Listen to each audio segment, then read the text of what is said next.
देवघरामध्ये ही जी उतरंड असते ती उतरंड का ठेवायची, कधी ठेवायची आणि त्या उतरंडीमध्ये आपल्याला कोणकोणते धान्य भरून ठेवायचे आहेत हे आजच्या या व्हिडिओमध्ये मी तुम्हाला सांगणार आहे।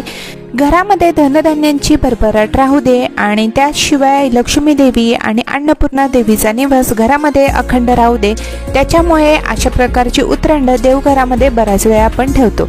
तर या उतरंडीमध्ये आपल्याला 5 प्रकारचे वेगवेगळे धान्य ठेवायचे आहेत। तर इथे माझ्याकडे 5 भांड्यांची उतरंड आहे आणि त्याच्यामध्ये मी गहू, ज्वारी, तांदूळ, धने आणि मूग ठेवलेले आहेत। तुम्ही कोणतेही कडधान्य किंवा धान्य त्याच्यामध्ये भरून ठेवू शकता आणि ही अशा पद्धतीने 5 राशीची उतरंड आपल्याला देवासमोर ठेवायची आहे। देवघरामध्ये जर तुम्ही नवीन उतरंड ठेवत असाल तर त्याच्यासाठी पौर्णिमेचा दिवस हा अतिशय शुभ मानला जातो। तर याची सविस्तर माहिती पाहण्यासाठी लिंक कमेंट बॉक्समध्ये देत आहे।